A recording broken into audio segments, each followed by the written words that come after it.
Hello, hello, hello. I'm Dr. Vyvyane Lowe. Welcome back to VLMD Rounds. Now, when I have new patients, many of them have heard that I use low carb / ketogenic strategies to help improve their health. Oftentimes when they first come to see me, they'll say to me, Dr. Lowe, I can't go low carb. And then I'll ask them, why not? And they'll say, well, I get hypoglycemic, right? So I actually have low blood sugar all the time. And it really makes me feel bad. And so I have to eat carbs all day. So I carry sugar with me all day and I have to eat all day. Otherwise, I get such low levels that I get very sick. So I really can't go low carb. I can't cut out the carbs. Which is why I thought then today we should discuss the regulation of blood sugar, especially in relation to low levels of glucose, the condition that we call hypoglycemia. Let's go. Okay, if you have not eaten for 10 to 12 hours, so you had dinner at night and then you went to bed and then you didn't eat for 10 to 12 hours. When we wake up and we check the blood sugar levels for you, we would have what we call the fasting blood sugar level. And normally this would be between 75 to 100 milligrams per deciliter. Okay, that's normal fasting blood sugar levels. And in fact, sometimes if it's in the 90 range or closer to 100 after 10 to 12 hours of not eating, I start to pay attention to those patients. It, should be closer to the 75 number in my opinion. All right, but we have that range for fasting blood sugar levels. If we go below the 75, now we have a condition called hypoglycemia. So with hypoglycemia, if your blood sugar level is between 55 to 75, that would be mild hypoglycemia. Most people who have their blood sugar levels in that range, they're really not going to feel it. They're just going to feel normal and not realize that their blood sugar is between 55 to 75. If you fall below that though, now we're getting into like more moderate levels of hypoglycemia. And if you go below the 55 into maybe now the low 40s or 30s, we can get severe hypoglycemia. So below 55, some people will start to get like headaches, blurry vision, nausea, they don't feel well, they're tired, right? They start to get those initial symptoms of hypoglycemia. But if they drop really low into the severe hypoglycemic range, then they could get seizures, they can go into a coma, and obviously this is a life-threatening situation, so you don't want that. Like I said, generally,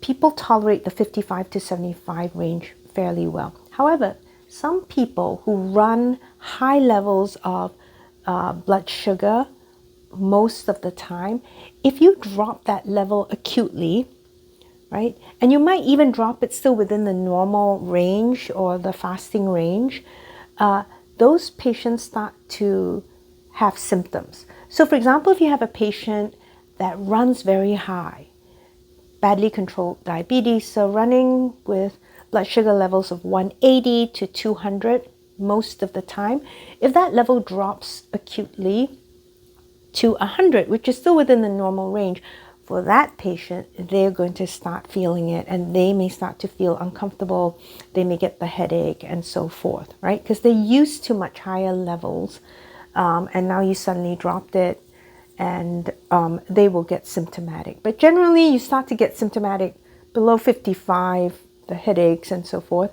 But when we get into the dangerously low levels, then you could have these life-threatening conditions of seizures and coma. Now, we can't have our blood sugar levels go to zero, obviously, because there are cells in your body, tissues in your body that rely on glucose as a fuel source. So we talked about the red blood cells, how they don't have mitochondria, so they can't oxidize fats and they rely on glucose as their fuel source. The brain also needs glucose.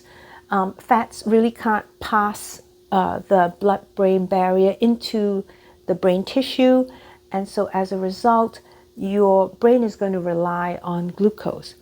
Now, it can use ketone bodies, which do pass the blood-brain barrier, so they can use ketone bodies as a fuel source as well, but they seem to have some preference for glucose. So the brain needs glucose. We have cells in the kidney, the renal medulla, where, those cells also need glucose. Your lens, the cornea of your eye, they require glucose. Testes also require glucose. So these tissues, if you don't have any glucose in your blood, they'd be in serious trouble, right? So we don't want zero. So let's say you have that overnight fast, you woke up and you woke up late and you didn't get a chance to eat breakfast and you had to sprint for the bus, all right? And then you missed the bus, so you started walking and, you finally got to work or got to school, all right? So now you're tired out, you haven't had anything to eat since you woke up, and then you had to run and walk to get to work. And you're going to need some of that glucose. So what will your body do to get you that glucose? Well, let's see. We could look around and see whatever sources of glucose might be around and try to use that. So I told you that we can store glucose in animals in the form of glycogen, and this would be in muscle cells and in liver cells, right? So we can take glucose units, join them together into long branch chains, and that would be the storage form of glucose called glycogen. We find that in liver and in muscle. Now that you need some glucose, why don't we break down some of those stores of glycogen and access glucose that way? Good idea, right? Okay, so we break down the glycogen into glucose. In the liver, you take that glucose that you've now gotten from glycogen, and the process is glycogenolysis, so we broke down the glycogen. That glucose can be used by the liver cells, but they can also go out into the bloodstream so that the other cells in your body can access the glucose, right? So it's for, when you break down the glycogen in liver, it's for the liver and for everyone else in the body, all the other cells in the body. Yay! In the muscle, you have glycogen, you can break that down as well. But unfortunately, that glucose cannot be accessed by the rest of the body. And the reason for this is, glucose is kind of stored or trapped in the cell in a form called glucose 6-phosphate. You have that phosphate group and glucose cannot leave the cell. You need a specific enzyme to remove that phosphate group, have free glucose now get out of the cell. And muscle cells lack that enzyme. So they lack that phosphatase enzyme, and therefore they cannot actually get rid of that phosphate bond, and they can't actually release glucose in its free form out to the bloodstream. So while they have glycogen, they can break that glycogen down, they can have glucose and use that glucose, they can't share it with the rest of the body. Only the liver can do that. So the liver is special that way, all right? So we have all that glycogen, we break it down, wonderful, but then we get to a situation where we have run out of glycogen. You have about 200 to 250 grams of glycogen stored in muscle and liver at any time. And if you run out of it, especially in the liver, because again, muscle can keep using it, but it can't give that glucose to the rest of the body, right? So now you run out of the glycogen stores. What do? we're going to have to have a process called gluconeogenesis, glucose, neogenesis formation. So we're going to make more glucose now, right, in our body. And this is primarily happening, again, in the liver. See, liver is very special that way, right? So we are going to depend on the liver for gluconeogenesis. All right, so how are we going to go about this? If you remember from the first episode, I talked about how glucose is a 6-carbon compound, right? And it enters into the cell, and we take it through this process of glycolysis. And in that process, we are breaking the 6-carbon glucose into 2 3-carbon units called pyruvate, Pyruvate, pyruvate. So we take 6 carbons and we run it through glycolysis, and we end up with 2 3-carbon pyruvate units, right? Now, each pyruvate can then actually enter into the Krebs cycle. First, it loses another carbon, it becomes acetyl-CoA, and then it enters into the Krebs cycle. Okay, let's just pause a minute here and kind of go through the Krebs cycle a little bit. I avoided talking too much about the specific intermediates in the Krebs cycle in episode 1. But, that's because it was just the first episode. I didn't want to overload everyone with too many technicalities. But it would be worthwhile to just kind of look at some of those intermediates right now.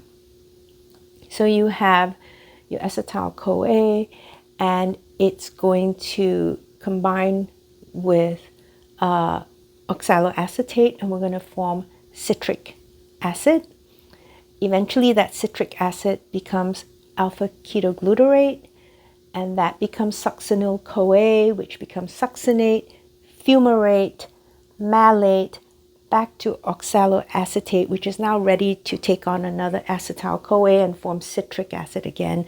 And we cycle around in that clockwise direction in the Krebs cycle. All right?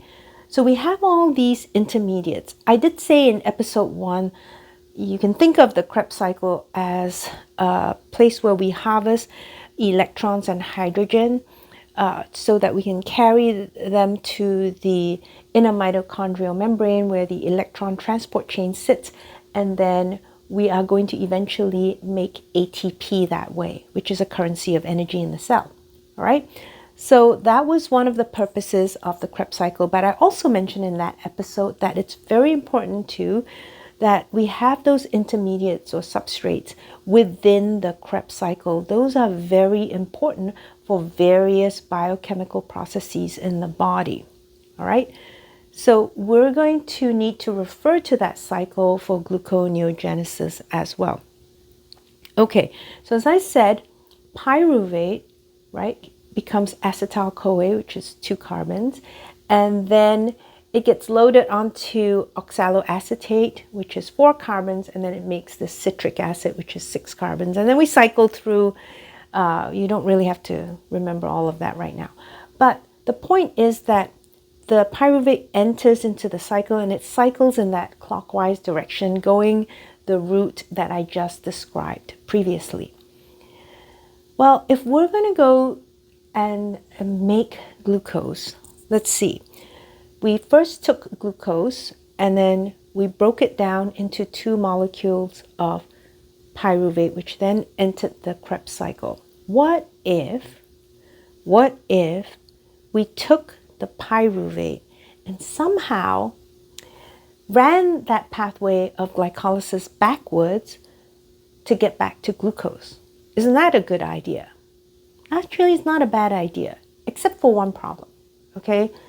So imagine you want to go from town A to town E. So you get in your car and you drive from town A to town E, and you get through town B, C, D, and eventually you arrive in town E. Okay, when it's time for you to do the return trip, however, you can't just get in your car and drive back the same way you came. And the reason for that is that along that route, there were several parts of the route that were actually one-way streets, right? So only one-way traffic. So now when you want to return from E to A, you can get on that route, but when you come to those points where it's only one-way traffic, you're going to have to do something else. So what you would do at that point is make a detour and go around.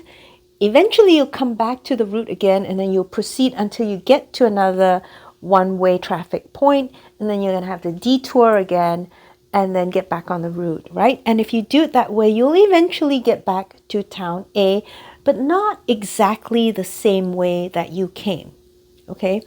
And that's kind of the same with this reverse glycolysis. So pyruvate can't just go backwards directly and make glucose. However, what it can do is it can enter into the Krebs cycle, and there's an enzyme that will take pyruvate and make it into oxaloacetate. So in the end, usually pyruvate, is combined with oxaloacetate to make citric acid, usually. But here, what we can do is take pyruvate and make it oxaloacetate. So we're kind of going backwards in the cycle. That oxaloacetate now can continue running backwards in the Krebs cycle, and it becomes malate. Now malate is a sneaky substance because malate can sneak out of the mitochondria. Remember, the Krebs is occurring within the mitochondria, and the inner mitochondrial membrane is quite impermeable. But malate is pretty sneaky, and it can get outside of the mitochondria. So malate will sneak out of the mitochondria back into the cytoplasm. And in the cytoplasm, it can be converted back to oxaloacetate, and oxaloacetate can be converted to a form of pyruvate called phosphoenolpyruvate. So that was the detour that we made, and now we get back on the glycolytic pathway, reverse it, right? And then there are other one-way streets ahead, but we'll do the same little detours, okay? And eventually we can get our way back to glucose. So it's kind of reverse glycolysis with those detours included, okay? So that's how we could make glucose. All right. Now, the other thing we can do with pyruvate, I told you, is that, under certain circumstances, we can take pyruvate and make it into lactate, right?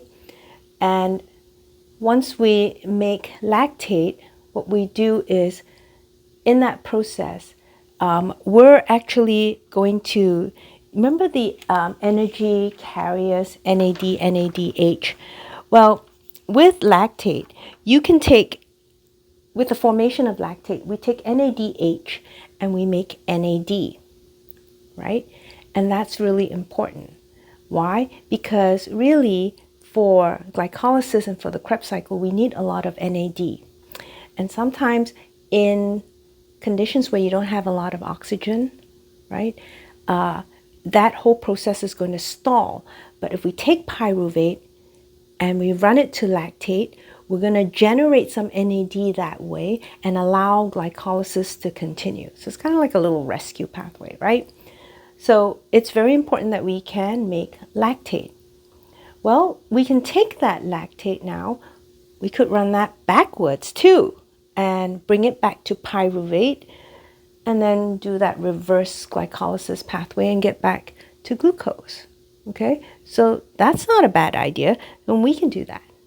Okay, and actually there is a kind of crosstalk between liver and muscle, which involves lactate. So in the muscle cells, we have glucose running through the glycolytic pathway, and we end up with pyruvate, right? And let's say you're doing some manual labor, or you've been working out hard in the gym, right? And now you accumulate some lactate. You make some lactate in the muscle. Well, that lactate can get out into the bloodstream. It gets back to the liver. The liver now can take that lactate and convert it back to pyruvate. And then we do that reverse glycolysis pathway to get back to glucose. Once you have glucose, the liver can release that glucose into the bloodstream. It gets back to the muscle, and the muscle can use that glucose again, right? So that's a nice kind of cycle between muscle and liver that we call the Cori cycle, C-O-R-I, the Cori cycle. Okay, so those are some ways that we can make glucose. But we can also use other substances to make glucose. We can use amino acids. So sometimes people think that, if you don't eat carbs, then, you don't really have glucose in your bloodstream. And that's not true, because when you break down proteins into amino acids, some of those amino acids can be converted into glucose, okay? Those amino acids are called glucogenic amino acids, and the most glucogenic amino acid is alanine, okay? Alanine is really good for making glucose. Alanine is essentially converted to pyruvate, and then that pyruvate can run that reverse glycolysis pathway, and we get back to glucose, right? So there is another cycle between muscle and liver, and this involves alanine. So the muscle takes in glucose, runs it through the glycolytic pathway. We end up with pyruvate, and then we have a biochemical reaction, transamination, and from that pyruvate, we make alanine, the amino acid alanine. Alanine gets out into the bloodstream, eventually gets to the liver. The liver can take that alanine, okay, and then make it into pyruvate. And that pyruvate now runs backwards along the glycolytic pathway. We get glucose in the end. That glucose is released by the liver cell into the bloodstream, and it goes back to the muscle, and the muscle can make that cycle happen all over again. And this cycle is called the Cahill cycle, C-A-H-I-L-L, the Cahill cycle. So the Cori cycle is with lactate between the liver and the muscle, and the Cahill cycle is with alanine between the liver and also the muscle. All right? There are other amino acids that can be used for gluconeogenesis. And glutamine, for example, okay, glutamine, arginine, histidine, proline, these can be converted to alpha ketoglutarate, which is a substrate in the Krebs cycle, right? So they can be converted to alpha ketoglutarate, and we can run that to succinate eventually. It eventually gets to malate, and remember, malate can get out into the cytoplasm, be converted to oxaloacetate, and then converted to a form of pyruvate called phosphoenolpyruvate, run the glycolytic pathway backwards and get back to glucose. Okay, so alpha ketoglutarate, very useful substrate in the Krebs cycle. Now we can also make glucose from fats, right? Interesting, right? So the stored form of fats in our body is triglycerides or triacylglycerols. Essentially, we take glucose and we make along the glycolytic pathway something called glyceraldehyde, which can now be made into glycerol. This glycerol can now attach to 3 fatty acids, right? It forms a backbone and then attaches to 3 fatty acids, and that is called a triglyceride or triacylglycerol. Okay? When we break down the triglycerides, we essentially break it down into its component parts. So now we break them down into fatty acids, and then the glycerol. We can oxidize the fats, but we can use that glycerol, convert it back to glyceraldehyde, right, which is part of the glycolytic pathway, and then run that backwards, and voila, guess what? We can make glucose, right? Useful. So now we can use fats to make glucose. We can also make glucose from a substance called propionyl-CoA. Propionyl-CoA.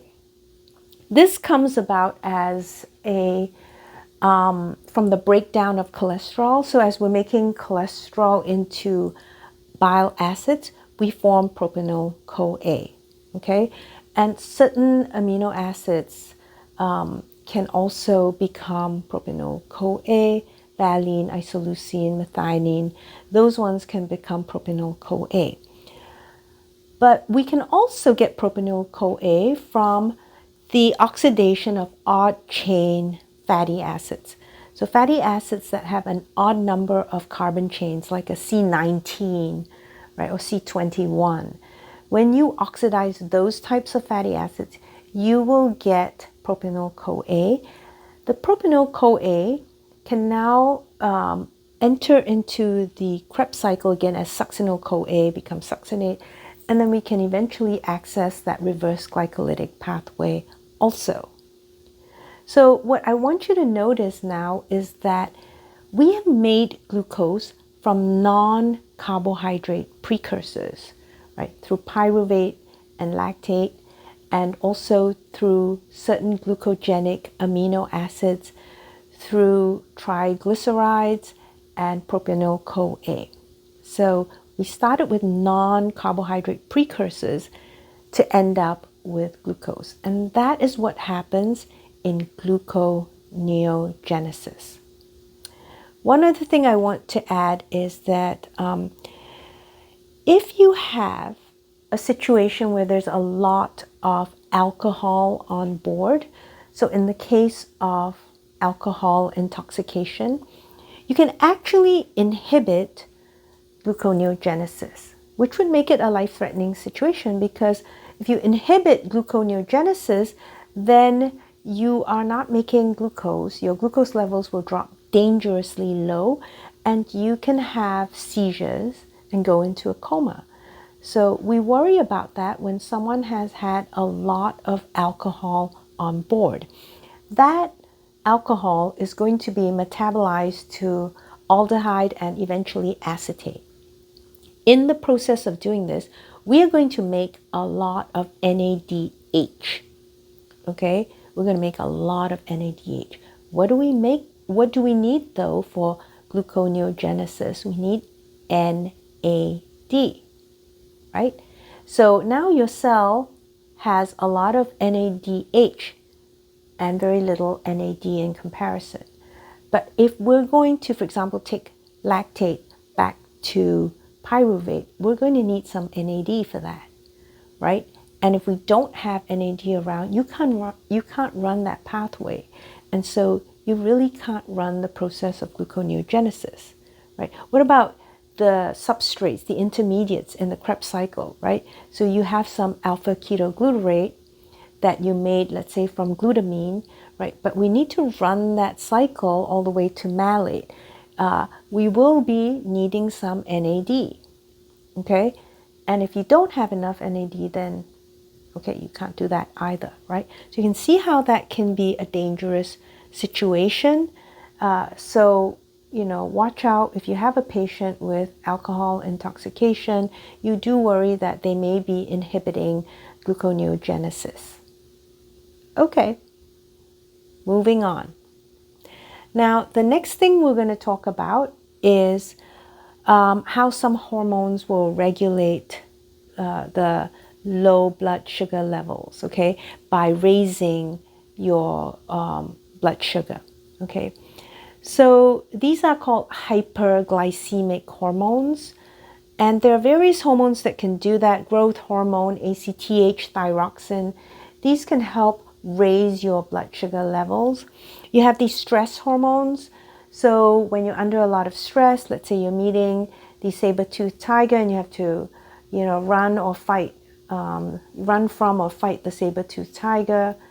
And, probably it's unfair to keep using the saber-toothed tiger. So what if you met your boss or your mother-in-law, your father-in-law, and you need to run or fight them? Probably don't recommend that. Then you're going to need some excess energy, and your adrenal glands, which sit on top of your kidneys, will secrete both cortisol and epinephrine. And these hormones can help you access glucose in an acute situation, in a stress situation. And they do that generally by increasing the breakdown of glycogen. So they encourage the breakdown of glycogen both in liver and also in muscle, right? And they also inhibit the formation of glycogen. So you're not storing glucose in the form of glycogen, you're actually breaking it down so that we access that glucose in the bloodstream.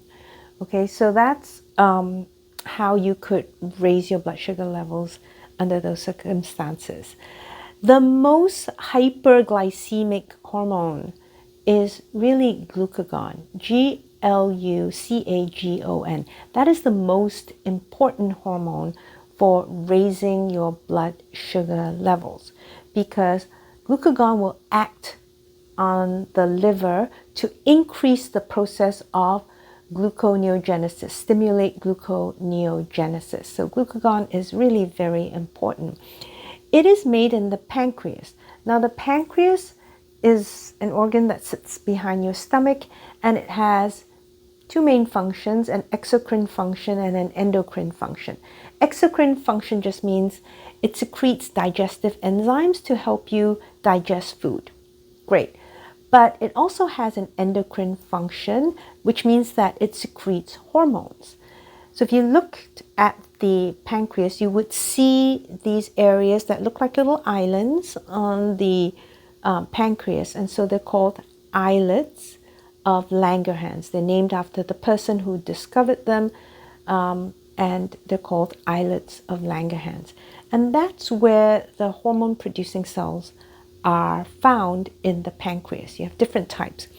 But for glucagon, we are going to focus on these cells that are called the alpha cells of the islets of Langerhans. Okay, the alpha cells.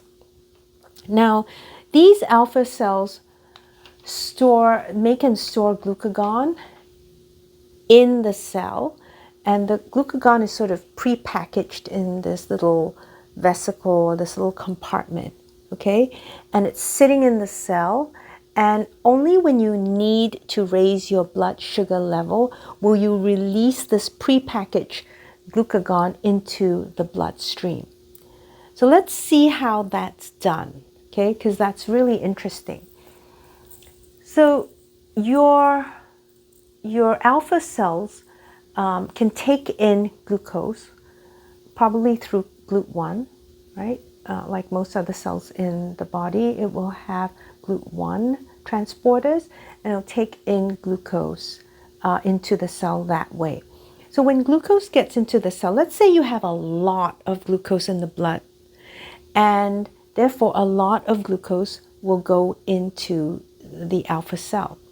And when you have a lot of glucose, then you can take that glucose, you can run it through glycolysis, make pyruvate and then acetyl-CoA, and then run it through the Krebs cycle and generate a lot of energy in the form of ATP. Wonderful, right? So now you have a lot of ATP accumulating in the cell. Okay, a couple of things you need to know about the cell. First, the interior of the cell is a lot more negative than the exterior of the cell. So the environment inside the cell is more negatively charged than outside the cell. Okay, that's a general rule. Also, we tend to have potassium inside cells, intracellularly, rather than in the bloodstream, for example, or outside the cell.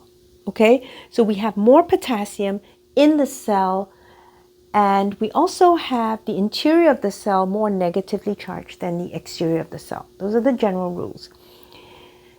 In the membrane of the alpha cells, you have these potassium channels. And what they do is they control the entry and, well, the movement of potassium in and out of the cell. Right, so when we have a situation where we have a pileup or an accumulation of the ATP, this will cause the potassium channels to open. Okay, and when those channels are open, guess what? Potassium, which is positively charged, can leave the cell. All right. Remember, overall, the cell is more negatively charged than inside than outside. It has potassium, more potassium inside, and potassium is actually a positively charged ion. But despite the fact that it's positively charged, the general overall interior of the cell is still more negatively charged than outside. Okay, but if this channel is open and the potassium now is able to leave the cell, so you have these positive charges leave the cell, then that cell is going to become even more negatively charged as a result, right? Because the positive ions left. And now it's even more negatively charged.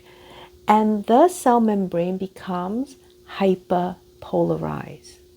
Okay, now there are these channels that are different channels sitting on the cell membrane that are called voltage-gated calcium channels. And these are able to sense the voltage across the membrane, okay? And now that the cell is hyperpolarized, that channel is going to say, I think I'm going to remain closed and I'm not going to allow calcium into the cell, all right? When calcium gets into the cell, it will trigger the release of glucagon into the bloodstream. But because there's a lot of ATP, then the potassium channels are open, potassium leaves the cell becomes even more negatively charged, right, inside. And now that membrane potential signals these voltage-gated calcium channels to stay close. There's just too much ATP around. Don't let any calcium in. Okay? What happens when glucose levels drop? Well, then we actually have the opposite situation now. So there's not a lot of glucose entering into the cell. So, you don't generate a lot of ATP, and there's a drop in ATP in the cell. And those potassium channels sense that drop, and as a result, they close. And when they close, they're basically keeping potassium inside the cell. Now potassium cannot leave, right? And remember, potassium is positively charged. So what's going to happen is, although the cell is still more negative relative to inside relative to the outside, right? It does have more potassium now, which are positively charged ions. It does have more potassium inside now. So it still is negatively charged, but less so, right? Less so. And this is going to change the membrane potential now that membrane becomes depolarized and the voltage changes. And those voltage-gated calcium channels are able to sense that. And the minute they sense that, they open up and they allow calcium to flow into the cell. And this entry of calcium will trigger the release of these prepackaged glucagon units into the bloodstream. Brilliant, no? I mean, I think it's just amazing that the cell knows what to do just by sensing the energetics, right? Because now we don't have a lot of ATP. Glucose must be low. We'll close the channel, make the cell a little less negative, change the voltage across the membrane, allow calcium to come in, release the glucagon. The glucagon can now get to the liver and stimulate that process of gluconeogenesis. our bodies are really amazing. Okay, let's just do our wrap up right now, okay? We talked about fasting blood sugar levels being 75 to 100 milligrams per deciliter. If you go below the 75, the range of 55 to 75 would put you in the mild hypoglycemic state, and generally that's asymptomatic. You go below 55 and you're in moderate hypoglycemia, and people will start to have symptoms. But if you go well below that, let's say you get into the low 40s and the 30s, then you could have life-threatening seizures or coma. Okay, that would be severe hypoglycemia. Now, your body has ways to protect you against that. You have tissues in your body that are really depending on glucose for fuel. That would be the mitochondria, the brain, the parts of the kidney, and your eyes and the testes. So those require glucose. So your body has a way to generate more glucose. The first thing it's going to do is go to its stores of glucose in the form of glycogen. We can find glycogen in the liver and also in the muscle. You can take that glycogen and break it down into the individual glucose units. In the liver, we can take that glucose and release it into the bloodstream so that other cells can access that glucose. In the muscle, we can't, because muscle lacks the enzyme to release free glucose into the bloodstream. So the muscle cell can use that glucose that it generates from glycogen, from the breakdown of glycogen, but it can't actually help other cells get glucose that way. All right. We can now make glucose through a process called gluconeogenesis. And the way we can do that is we can sort of run the glycolytic pathway backwards. It's not exactly the same as just directly reversing glycolysis, because there are certain steps that are irreversible along the glycolytic pathway, certain sort of one-way traffic, one-way streets along that pathway. And we will have to do some detours and eventually get back on the pathway, and then do another detour and get back on the pathway, and then inch our way back to glucose that way from pyruvate. All right.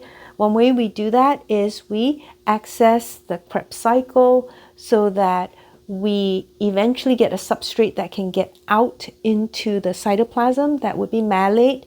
Malate can convert back to oxaloacetate, and then eventually we can access the glycolytic pathway and go backwards to glucose that way. We can also take lactate and make it back into pyruvate and run the glycolytic pathway backwards. Now, the other thing we can do to make glucose is to start with glucogenic amino acids. The most glucogenic amino acid is alanine. And alanine essentially can be made into pyruvate, and then you can again do that reverse glycolysis to get glucose. There is crosstalk between the liver and muscle, and we can cycle lactate in the Cori cycle. We can cycle alanine in the Cahill cycle between muscle and liver. There are other amino acids that you can use to do gluconeogenesis. So glutamine, for example, can become alpha ketoglutarate and enter into Krebs cycle, and then again eventually make its way through that process of reverse glycolysis back to glucose. Besides amino acids, we can also use fats for gluconeogenesis, and that's because the triglycerides, which is the way we store fats in our body, the triglycerides can be broken down into fatty acids and glycerol. Glycerol can be converted back to glyceraldehyde, part of the intermediates in the glycolytic pathway, and then we can run that back to glucose that way as well. We can also use propionyl-CoA from the breakdown of cholesterol into bile acids, from the breakdown of certain amino acids, and also from the oxidation of odd chain fatty acids So we make this propionyl-CoA, which can become succinyl-CoA, enter into the Krebs cycle, succinate, and to fumarate and so forth, and then we can run that glycolytic pathway backwards also. So gluconeogenesis really doesn't involve just one pathway, although there are some commonalities, right? Depending on what substrates you start with. But gluconeogenesis, also important to remember, is that we are making glucose from non-carbohydrate precursors. Okay, then we went on to hormonal regulation of blood sugar levels. And when your blood sugar levels fall very low, then the alpha cells in your pancreas will secrete glucagon. And the way they do that is they detect the amount of glucose. They take in glucose from the bloodstream. And if there's a lot of glucose, they make a lot of ATP. That ATP will kind of be a sensor for these potassium channels that sit in the membrane. If there's a lot of ATP, the channel is going to remain open and potassium will leave the cell. And potassium is positively charged. When it leaves the cell becomes even more negatively charged, and that changes the membrane potential. There are other channels called voltage-gated calcium channels that can sense that, and when there's a lot of ATP, it will keep the channel closed and not allow calcium in to release the glucagon. In the opposite situation, when there's low ATP in the cell, then the potassium channels are going to close, keeping potassium in the cell, making the cell now relatively less negative than before. And again, that changes the membrane potential, and the voltage across that membrane will change. Those voltage-gated channels will sense that and open, allowing calcium to flood into the cell and release glucagon into the bloodstream. Glucagon will go and stimulate gluconeogenesis in the liver. Okay, we got through that. All right, so we will continue with regulation of blood sugar levels in our next episode, and this time we'll look at the reverse situation when we have high levels of glucose in the bloodstream. But for today, we're done. So signing out from VLMD Rounds, I am Dr. Vyvyane Loh. Thank you for joining me. I sing the body electric. Bye-bye.